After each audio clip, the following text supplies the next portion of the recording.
Olá pessoal, bem-vindo e bem-vinda ao canal Amu Invest. MXRF11, vale a pena? Venha saber.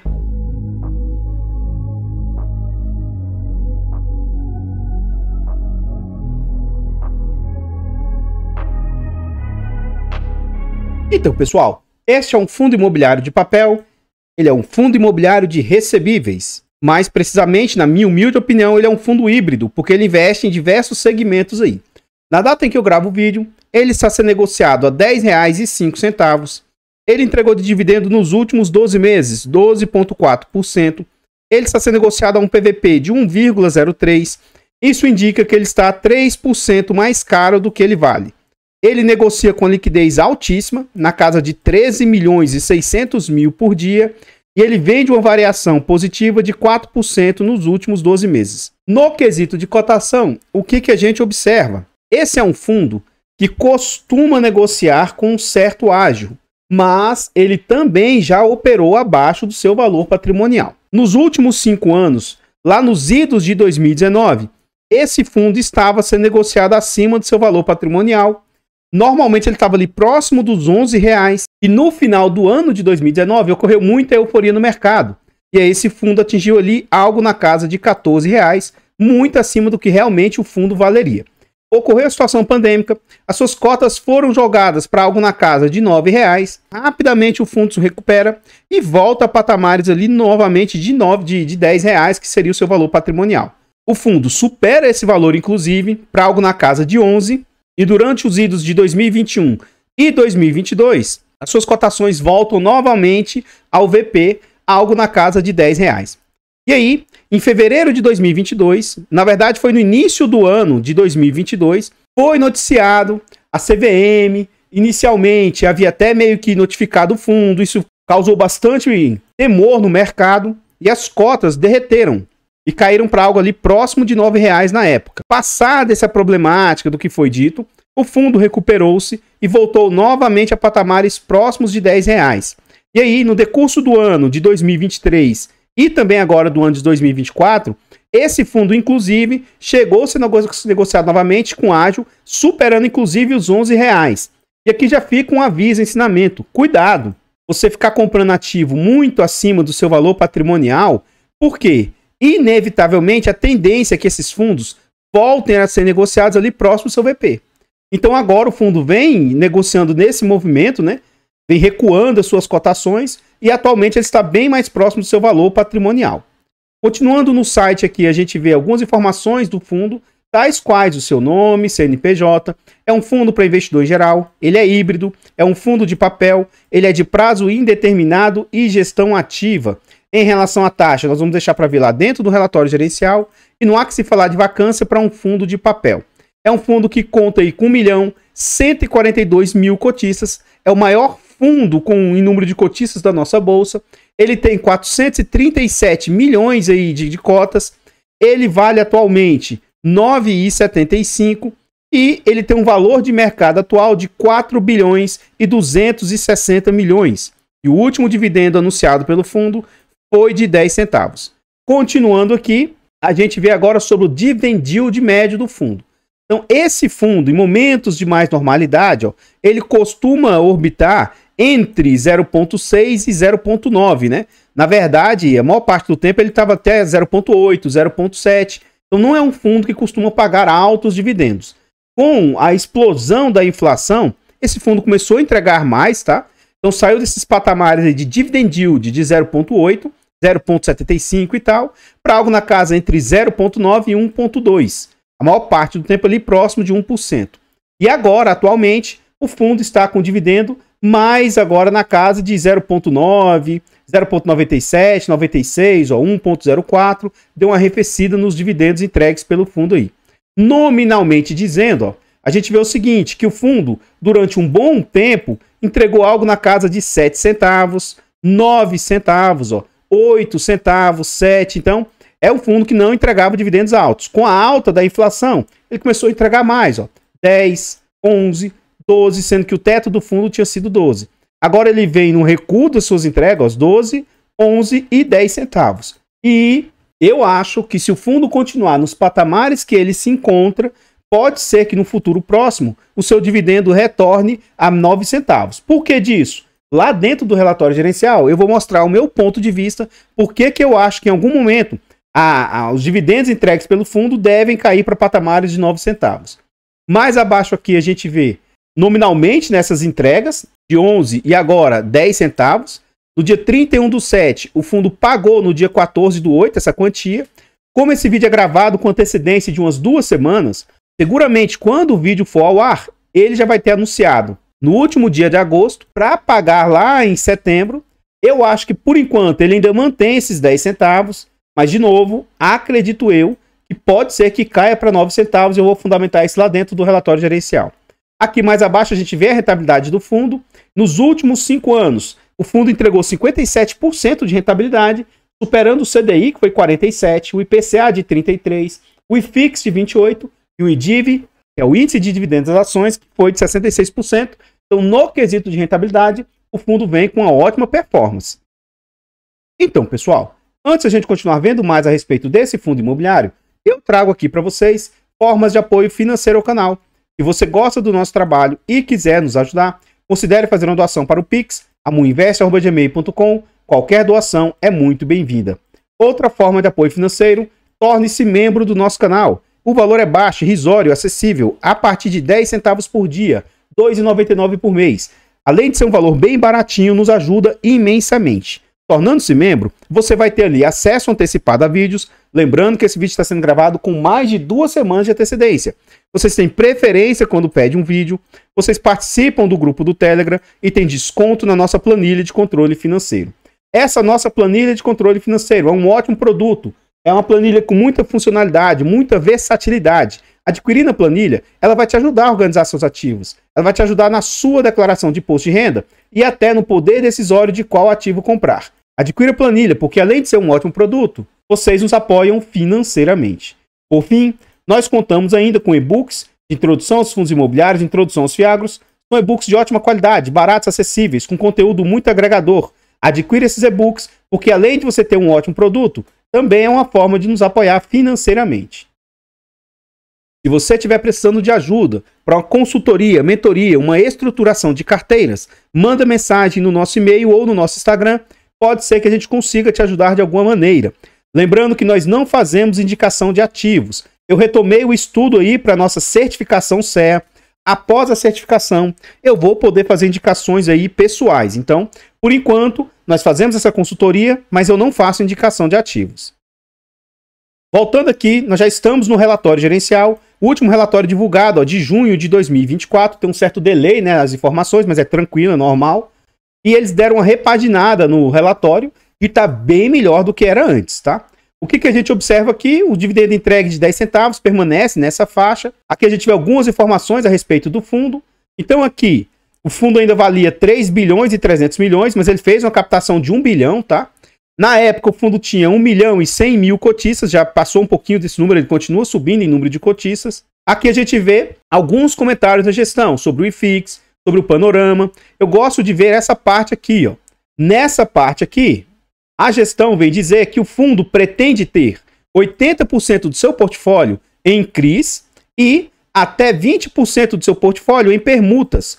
Então você vê que, inicialmente, na tese, né, o fundo não tem muita ideia de investir em FIIs. Aí, com essa mudança do portfólio agora, eles mudaram, né? Então eles falam, ó, o fundo visa alocação 80% do seu portfólio em CRIs e até 20% do seu portfólio em permutas financeiras, que possuem boa rentabilidade, além de operações de FIIs com características de CRIs, que por motivos diversos foram estruturados via FIIs.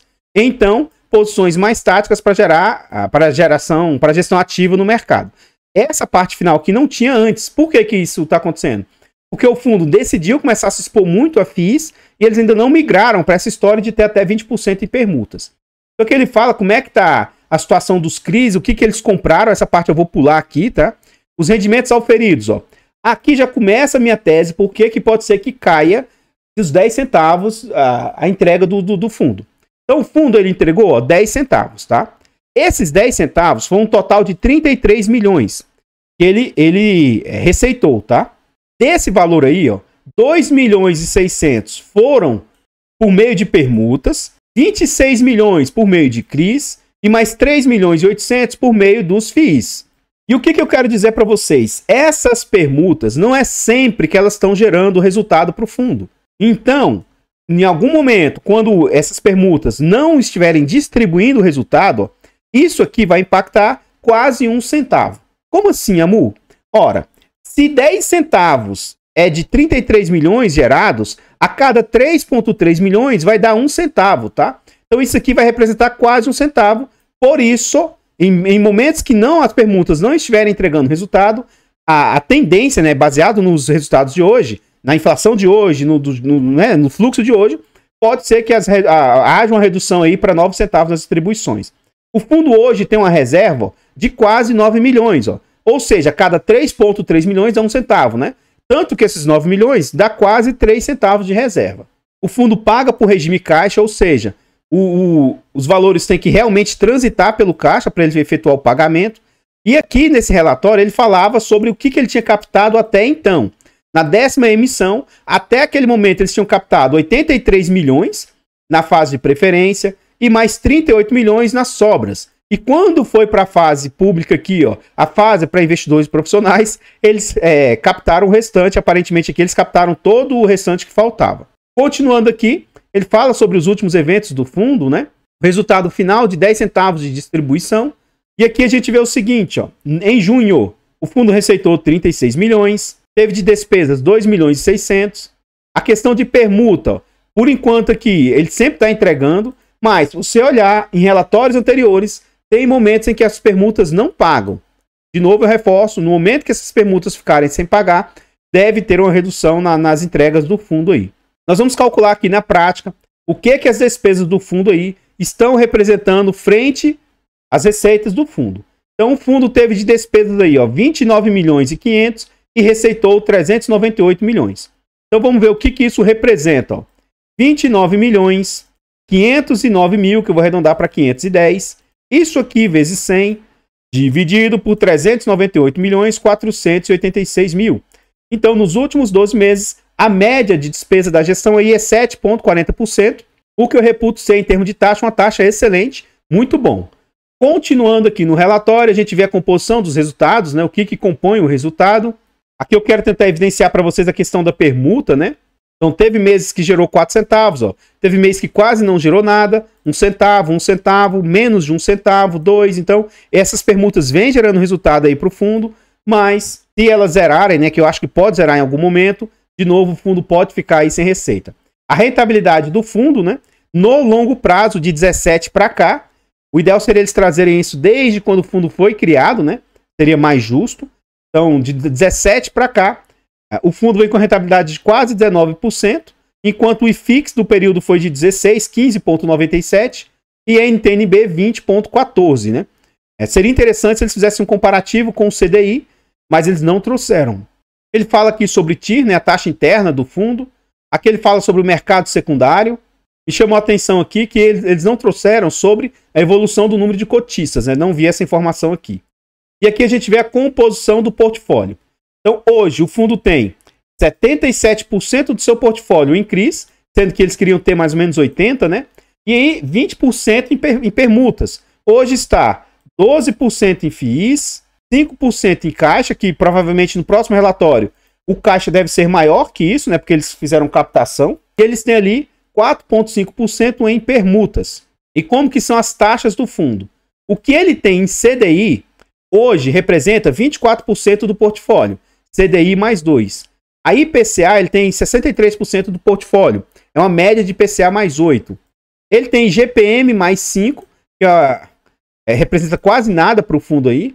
Pré 10%, é quase nada do fundo. E fundos imobiliários ele tem um total de 13%. E aqui abaixo ele traz uma tabela de sensibilidade. Então, atualmente, como a cota do fundo está em 10,05 aqui, ó, representa ágil para o portfólio. Isso dá uma média de IPCA mais 8, CDI mais 1,2. Ao passo que se as cotas continuarem caindo e a pessoa conseguir comprar com desconto, né, a 9,50, por exemplo, daria um deságio de 1,8% de desconto. E essa taxa aqui, ó, subiria em quase 1%. Daria IPCA mais 9,86 e CDI mais 3,56. E se por algum motivo as cotas desabassem, para algo na casa de 9,17, ó, daria IPCA mais 10,71 e CDI mais 5,12. Aí eu reforço que, na medida do possível, né, sempre tentar comprar, quanto mais barato, melhor é o seu retorno interno, seu yield on cost. Então, pessoal, antes a gente continuar vendo mais a respeito desse fundo imobiliário, agora nós vamos ver os CRIs, as dívidas, né, os ativos que ele possui. Antes da gente ir para essa parte, eu trago aqui para vocês formas de apoio gratuito ao canal.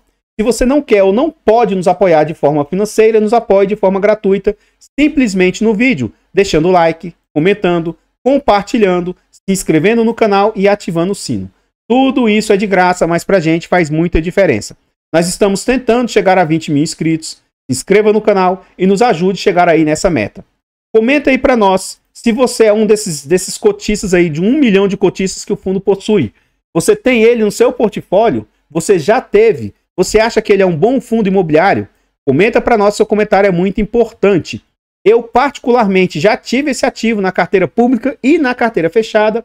E na pública, na minha carteira fechada, eu tinha saído há muito tempo. E na pública, depois, eu acabei decidindo sair dela. Eu acho que tem muitos outros fundos com melhor rentabilidade e risco até semelhante ao que esse fundo carrega. Eu também não gosto da gestão XP, apesar de que nesse fundo eles vêm fazendo um bom trabalho. No fundo de shopping, no fundo logístico, eles também fazem um bom trabalho. Mas eu prefiro ficar de fora de fundos da XP. Isso é uma questão de gosto pessoal. Não vejo, como na maioria dos fundos deles, que eles pensam nos cotistas, né, na questão de gestão e tal. Então eu prefiro ficar de fora. E também, de novo, eu vejo que tem outros fundos com rentabilidade melhor do que esse aqui. Agora, em relação a estar falando tudo isso, em nenhum segundo, não significa que o fundo seja ruim. Eu só acho que tem fundos melhores. Isso também não significa que seja indicação de compra, venda ou manutenção do ativo. Nós temos um canal secundário, o canal Mu Notícias, e o nosso objetivo é chegar a 1000 inscritos e monetizar o canal. Agora, atualmente, nós estamos com 73 inscritos e estamos tentando chegar aos 100. Então vá lá ao canal e se inscreva para nos ajudar. Todos os nossos canais estão presentes em outras plataformas. Vá nessas plataformas, siga, se inscreva, comente, compartilhe, que ajuda demais. Eu abro caixas de pergunta frequentemente no Instagram. Deixe a sua dúvida lá que eu vou procurar atender com a máxima rapidez. E aqui eu gostaria de reiterar o recadinho do início do vídeo. Se você precisar de ajuda para uma consultoria, mentoria, uma estruturação de carteiras, deixa uma mensagem no nosso Instagram ou no nosso e-mail. Pode ser que a gente consiga te ajudar aí. Lembrando que eu não faço indicação de ativos, mas quando a gente finalizar a nossa certificação, eu vou poder estar fazendo essas indicações. Aqui nós voltamos ao relatório gerencial, né? E eles falam o que eles compraram recentemente. Aqui também eles mostram as últimas compras, ó, o que foi adquirido. Toda essa parte eu estou pulando, passando rapidamente. E aqui a gente vê como é que está a composição. Ó. Dentro dos CRIs, eles têm 34% no setor residencial, 22% em segmentos diversos. Eles têm setor de varejo, 19%, shopping, varejo, agronegócio. A maior parte dos CRIs estão indexados a IPCA, 70%. Eles têm 29% indexados a CDI. Aqui mais abaixo a gente vê os durations, né? E a gente vê aqui sobre a listagem dos CRIs que o fundo possui. Um dos pontos muito positivos desse fundo aqui atualmente, ó, é essa baixa exposição por devedor. Então aqui, ó, o Shopping Itaquera hoje é 4,56% do PL aí. A CSN é 3,21%. A Mitre, 3,12%. O que eu faço o alerta é, cuidado, olhe um por um os devedores aqui e veja se não há duplicação de devedores. Por quê? Às vezes está aqui 2%, mas lá embaixo vai ter mais um com um, mais um e tal. Então pode ser que se ele tiver concentração de devedores, esse percentual seja algo um pouco mais arriscado para o fundo. Mas a gente vê que ele tem muitos e muitos devedores e é bem pulverizado aí a lista de devedores que ele possui. Uma coisa que me chamou a atenção aqui, e várias outras gestoras não fazem, né? Seria aglutinar os devedores. Aqui, ó. Império, Império, Império. Então seria o ideal eles aglutinarem esses devedores aí, os maiores devedores do fundo, né? O que eles têm em concentração, eles deixarem isso mais claro. E infelizmente eles não estão trazendo esse tipo de informação. Aí aqui, eles trazem alguns CRIs que estão com problema, tá? Então aqui eles falam, ó. Abaixo evidenciam o status dos CRIs com histórico de eventos que já influenciaram os fluxos de pagamento dos papéis previstos, dado que esses papéis não geram caixa para o fundo há algum tempo. Então, esse CRIarte aqui, ó, ele já deu problema, esse CRI é SER. Eu não vou ler tudo isso aqui para vocês, tá? Eu sugiro que, se você tiver interesse em investir no fundo, pelo menos saiba esses ativos aqui que já deram problema para ele. E atualmente um que deu problema é o Arquiplan. Esse aqui, ó, o Arquiplan, ele representa 0,78%. Mas se a gente levar em conta, tá? Que hoje o fundo tem um patrimônio, vamos pular de 4 bilhões e 300, ó. 4 bilhões e 300. Isso aqui, ó, a gente pegar 0,78%, isso vai dar ali, ó, 33 milhões, né? Então, assim, para o portfólio é algo pequeno, mas 33 milhões é dinheiro, hein? Então, essa Arquiplan aí tá dando problema, né, para o fundo. Foi revelado isso aqui, ó, no dia 1º de julho. A Arquiplan pediu recuperação judicial. O fundo é detentor de 2 séries, só que tem garantias, tá? Cessão fiduciária dos recebíveis, alienação fiduciária do terreno, isso aqui para mim é algo muito forte, ó. Fiança e aval da empresa, seguro de obras, alienação fiduciária da SPE, fundos de reserva, despesas do CRI. Então tem coisas por trás aí. Então, segundo o fundo, né? Eles estão correndo atrás dessa recuperação e acredito que eles consigam recuperar. Então aqui está o imóvel, né? Que eles estão financiando a construção e tudo, né? Na pior das hipóteses, eles conseguem aí pegar algum ativo aí como garantia. Mais abaixo ele começa a falar um por um dos devedores e eu sugiro para vocês o seguinte: se vocês tiverem interesse de investir no ativo, vejam essa parte, ó, Shopping Itaquera, inaugurado em 2007 e tal, pá. O que foi dado de garantia para essa dívida? O papel contém ótima estrutura de garantia, ó, aval dos sócios, cessão fiduciária dos recebíveis do shopping e alienação fiduciária do direito de uso da concessão. Então, se der algo muito grave, né, eles podem, inclusive, tomar os recebimentos do shopping e tal, coisas nesse sentido, né? Então, interessante aí. Aqui eu vou passar toda essa parte, porque depois dessa parte eles começam a falar sobre os fundos imobiliários que o fundo possui. Então, aqui embaixo, aqui, ó, a gente vê mais um pouco, pronto. A gente chega na parte dos FIIs que o fundo possui. Então, o fundo tinha 417 milhões em FIIs. Dos FIIs, tá? O LPL aqui, ó, LPLP é 22%, o SPVJ 21%, unidades autônomas 17%. Então a gente vê que o fundo investe em diversos ativos que não são tão óbvios, né? E aí eles tiveram uma certa ancoragem. O GARI 11 é 7,94%, o VVMR 4,96%, o Mana 11 4,65%, Game 11 3,22%, Tigar 2,39%, NCRI 2,67%. Então tem alguns fundos aí que eles compraram bastante e ancoraram aí, o BIM, HSAF, a PTO, né? Então eles têm posição nesses ativos aí. Aqui ele fala sobre as permutas também, que são as questões lá. Então o que acontece? Durante a fase, eles mostram como é que funciona, o início de obras, período de construção. Então durante esse período aqui, ó, aproximadamente 20% do fluxo, né? Às vezes eles recebem, mas só vai receber o grosso do fluxo lá na parte final. 80% do fluxo aí é repassado nessa fase final, né? Eles falam um pouco sobre as permutas e tal. E aquilo que eu falei para vocês, ó. Se a gente observar bem, ó, durante um período ele parou de investir. Ó, 2017 o fundo investiu e não tinha resultados aí, ó. Os dividendos aí do ano inteiro aí de 2017 foi de 8 centavos do ano inteiro. Então dá menos de 1 centavo por mês. Já em 2018, ó, eles investiram mais 12 milhões. Aqui eles estão falando como dividendos, né? Depois, mais investimentos. E a gente vê que realmente, onde começa a voltar aquela parte de pagamentos mesmo, que é a devolução do dinheiro, o lucro grosso mesmo, propriamente dito, ele começa a se dar em 2019, ó, com redução de capital. Então, eles têm valores altos investidos aqui, ó, em 2020 e 2021. E esses valores estão começando a ser amortizados e devolvidos aí para o fundo, ó. Em 2022 voltou um valor alto, 2023 um valor alto, mas por enquanto, durante o ano 2024, ó, janeiro, fevereiro foram valores baixos, aí em março ele conseguiu resgatar um valor alto, ó, devolvido um valor alto. E agora em junho ó, eles fizeram investimentos novamente. Então durante esse período todo ficou sem investir e eles voltaram a investir em permutas aqui novamente. E aquilo que eu falei para vocês, né? Que atualmente, ó, em termos de dividendo, está gerando mais ou menos 1 centavo por cota aí por mês, né? Nesses meses aí. E aqui mais para baixo ele vai falar um por um dessas permutas. Inclusive ele traz até fotos das permutas e tal, ó.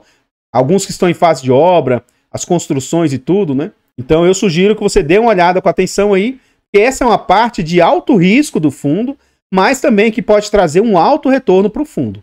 E esses aqui do final, ó, são ativos que ele possui de dívida que ele pegou, né? Então, assim, ó, ele tem esse Oceanic lá em Santos, ele é 8 milhões é o valor do imóvel aí, está disponível para venda, ele deve ter alguma laje nesse imóvel aí. Jardim Europa, 5 milhões e 800, tem 2 unidades aí de apartamentos residenciais. Vila Bastos aí, ó, 1 milhão, tem uma loja comercial aí. Cambuí, Campinas, tem uma unidade de apartamento residencial, ó, 500 mil. Então, esses aí são devedores que o fundo tomou esses ativos aí como garantia. Então, pessoal, o que eu tinha para trazer a respeito desse fundo imobiliário são somente essas informações.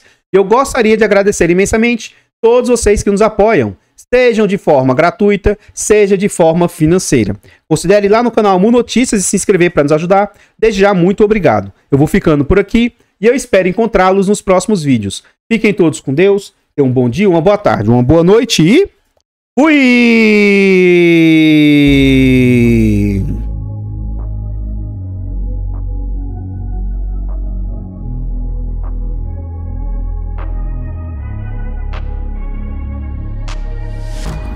Changing who I am, I'm making a new plan, rearrange